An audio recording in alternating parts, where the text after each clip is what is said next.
تو انا یقولو کبھی نہیں آئے گا، ہمیں درمیان میں ضمیر ڈالنی پڑے گی۔ اب چونکہ یہ فعل واحد کا ہے، وہ کہتا ہے واحد کا ہے، غائب کا ہے، مذکر کا ہے، تو ہمیں واحد مذکر غائب کی نسب کی ضمیر منصوبہ ڈالنی پڑے گی، تو یہ ہوگا انہو یقولو، انہو یقولو، اس طرح سے لکھا جائے گا انہو یقولو، بے شک وہ کہتا ہے۔ تو اسم سے پہلے اگر یہ آئیں گے حروف مشبہ بالفعل تو یہ اس کو نصب دیں گے، اور اگر یہ فعل سے پہلے آئیں گے تو درمیان میں نصب کی یعنی ضمیر منصوبہ متعلقہ وہ ڈالنی پڑے گی۔ آئیے ان حروف کو اسکرین پر ملاحظہ کرتے ہیں۔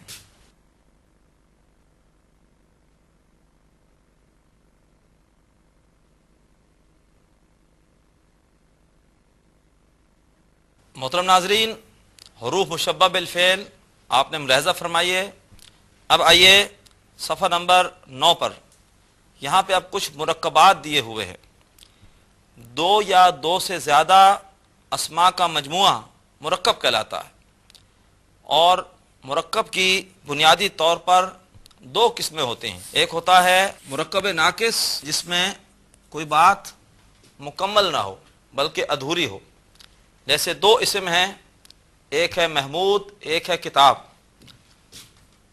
محمود کی کتاب، اس مرکب میں دو اسما آ گئے، محمود اور کتاب، لیکن بات مکمل نہیں ہے۔ اگر کوئی آپ سے کہے محمود کی کتاب تو آپ تشنگی محسوس کریں گے کہ بات مکمل نہیں ہے، محمود کی کتاب کے بارے میں کیا کہنا چاہ رہے ہیں کچھ معلوم نہیں۔ اسی طریقے پر ایک دوسرا مرکب ہوتا ہے جو کہلاتا ہے مرکب تام، اور اس کو جملہ بھی کہا جاتا ہے یا جملہ، اور اس میں بات مکمل ہوتی ہے۔ جیسے مثال کے طور پر ہم کہیں کہ محمود کی کتاب نئی ہے، محمود کی کتاب نئی ہے، اب بات مکمل ہے۔ یہ مرکب تام ہے یا مرکب یا جملہ ہے۔ اب آئیے مرکب ناقص کی کچھ مثالیں سمجھتے ہیں، اور پھر مرکب تام کی دو مثالیں ہیں، وہ ہم انشاءاللہ سمجھیں گے۔ مرکب ناقص میں سب سے پہلے ہے مرکب عطفی۔ مرکب عطفی میں ہوتا ایسے ہے کہ کوئی ایک اسم ہوتا ہے، اس کے بعد حرف عطف آ جاتا ہے، اس کے بعد دوسرا اسم آ جاتا ہے۔ اس سے جو چیز وجود میں آتی ہے اسے ہم کہتے ہیں مرکب عطفی۔ جیسے قرآن مجید میں بار بار آتا ہے آسمان اور زمین، تو آسمان مراد ہے بہت سے آسمان، بہت دفعہ آتا ہے السماواتی، السما،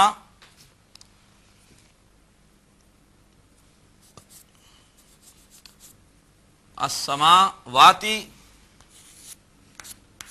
والارض۔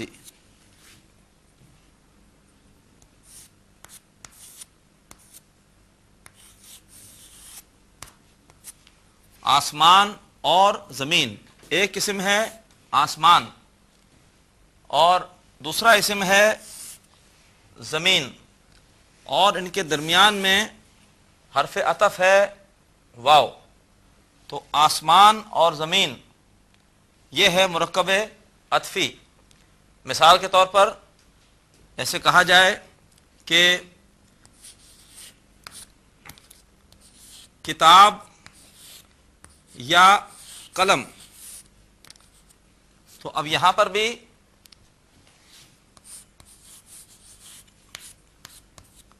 الکتاب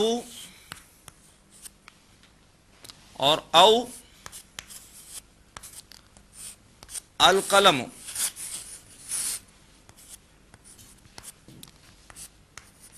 الکتابو او القلم. یہ بات آپ کو پہلے بتائی تھی کہ یہ جو ال ہوتا ہے ملانے کی صورت میں اس کی حرکت نہیں پڑی جاتی، لہذا یہ حرکت ختم ہو جائے گی، اور اس کے بعد ساکن کو جب بھی آگے ملانا ہوتا ہے تو ہمیشہ زیر دیا جاتا ہے. تو یہ ہو جائے گا کتابو اور اول قلم، کتاب یا قلم. تو یہ ایک مرکب ہے، مرکب عطفی. اس کے بعد آئیے دوسرا مرکب سمجھتے ہیں، مرکب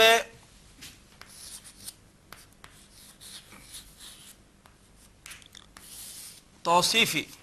مرکب توصیفی، مرکب توصیفی میں ایک ہوتا ہے موصوف اور ایک اس کی ہوتی ہے صفت. جیسے مثال کے طور پر کہا جائے کہ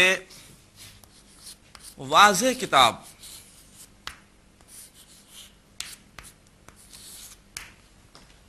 واضح کتاب. قرآن مجید میں کتاب کی عربی ہوتی ہے کتابن، اور واضح کی عربی ہوتی ہے مبین. مبین ہے، تلک آیات الکتاب المبین.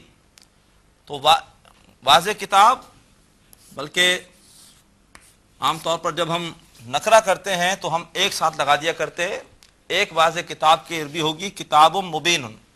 تو یہاں پہ یہ کتاب موصوف ہے، اس کی صفت ہے مبین، کہ یہ کتاب کیا ہے، یہ کتاب یہ واضح ہے، کتاب مبین. مرکب توصیفی کے کچھ قواعد ہیں، آپ صرف نوٹ کر لیجئے.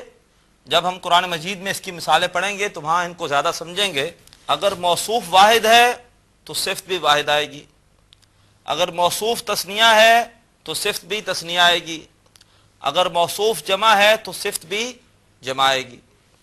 پھر جنس، اگر موصوف مذکر ہے تو صفت بھی مذکر ہوگی، اور اگر موصوف مؤنث ہے تو صفت بھی مؤنث آئے گی.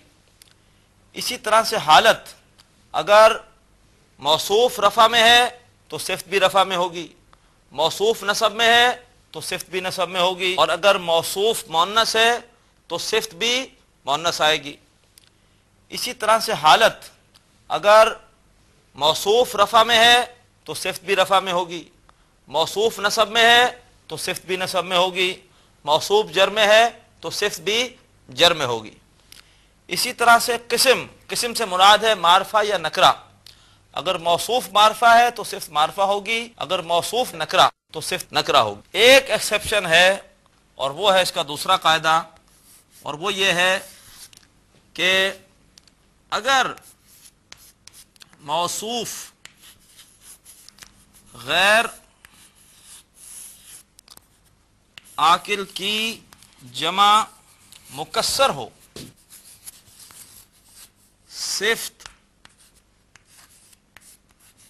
واحد مؤنث ہوگی. تو صفت واحد مؤنث ہوگی. مثال کے طور پر ایک مرکب ہے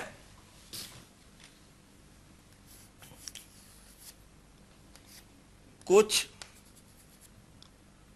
طویل قلم، کچھ طویل قلم. اب قلم کی عربی ہوتی ہے قلمن، اور اس کی جمع ہوتی ہے اقلام، اور یہ اقلام جمع مکسر ہے. جمع سالم اگر ہوتی تو وہ ہوتی قلمونا، قلمینا، قلمینا، لیکن قلم کی جمع سالم نہیں بنتی، اس کی جمع ہوتی ہے جمع مکسر. تو اقلامن،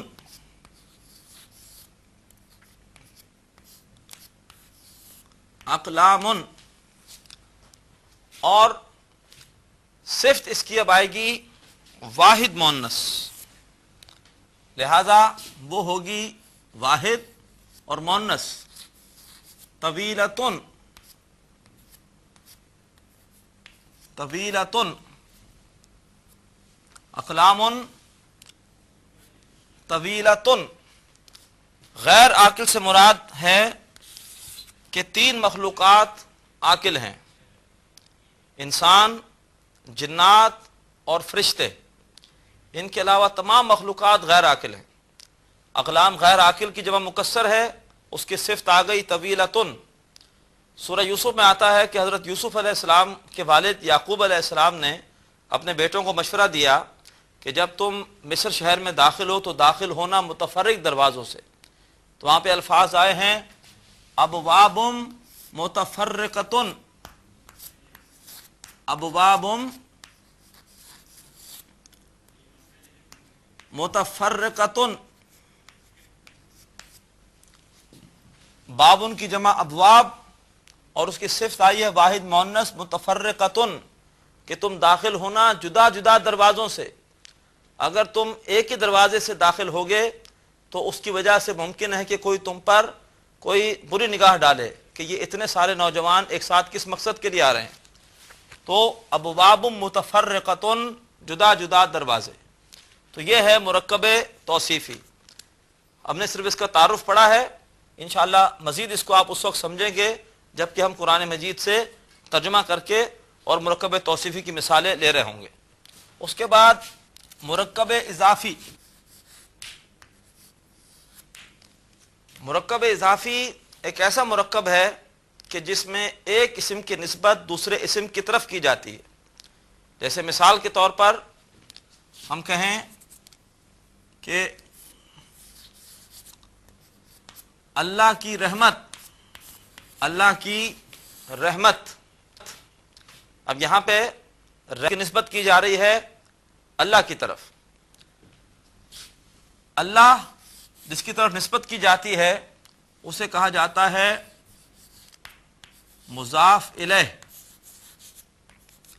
اور جس اسم کو نسبت دی جاتی ہے اسے کہتے ہیں مضاف۔ اب اس کے قواعد کیا ہیں؟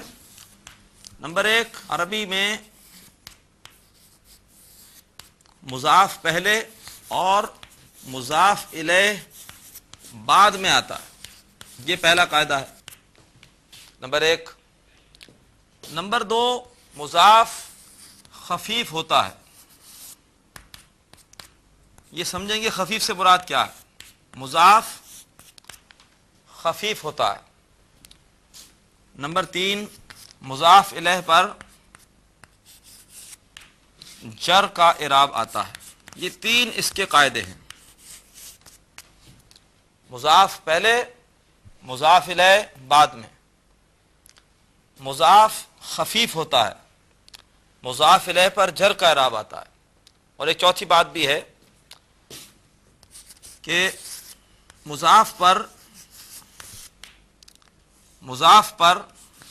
ال نہیں آتا، مضاف پر ال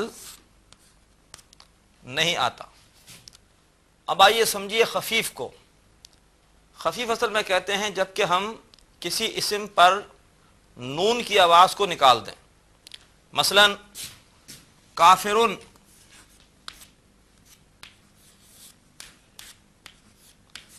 کوئی اگر کر دیا جائے کافرو، تو نون کی آواز ختم ہو گئی۔ پہلے آواز آ رہی تھی کافرن اور اب ہے کافرو، تو اب نون کی آواز نہیں آ رہی، پہلے آخر میں نون کی آواز آ رہی تھی کافرن اور اب آ رہی ہے کافرو۔ تثنیہ جیسے ہوتا ہے کافران،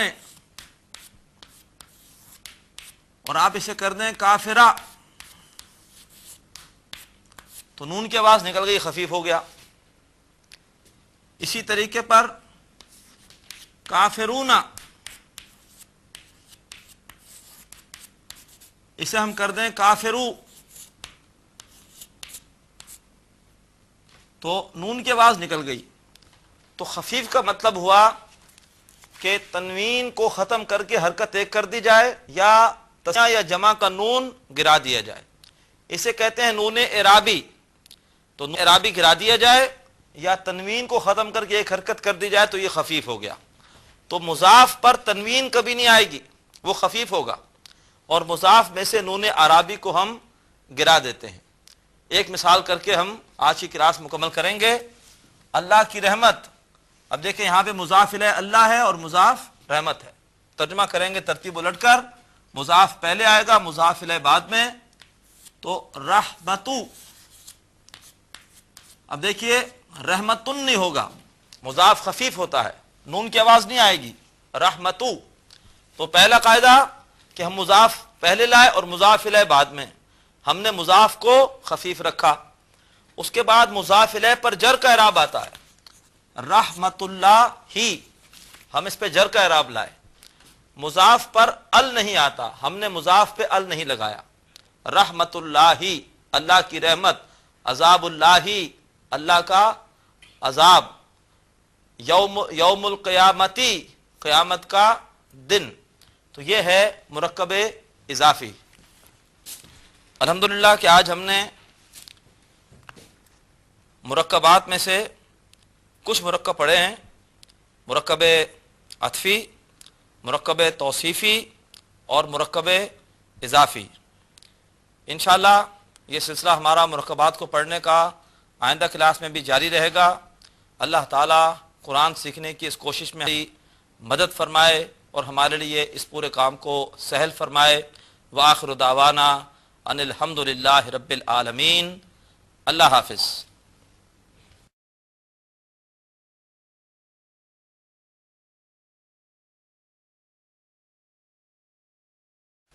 ناظرین، ابھی آپ نے پروگرام عربی گرامر برائے قرآن فہمی کا لیکچر نمبر 5 ملاحظہ فرمایا.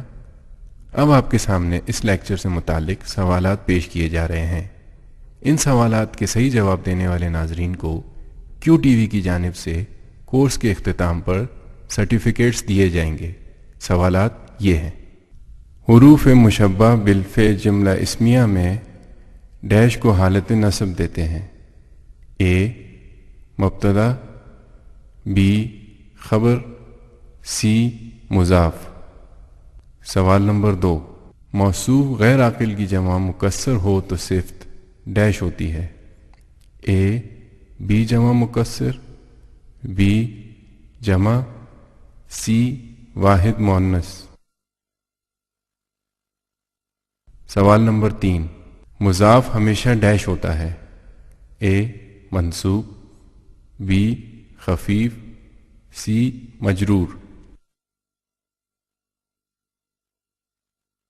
سوال نمبر 4، مضاف الیہ ڈیش ہوتا ہے. اے مجرور، بی معرف باللام، سی نکرہ.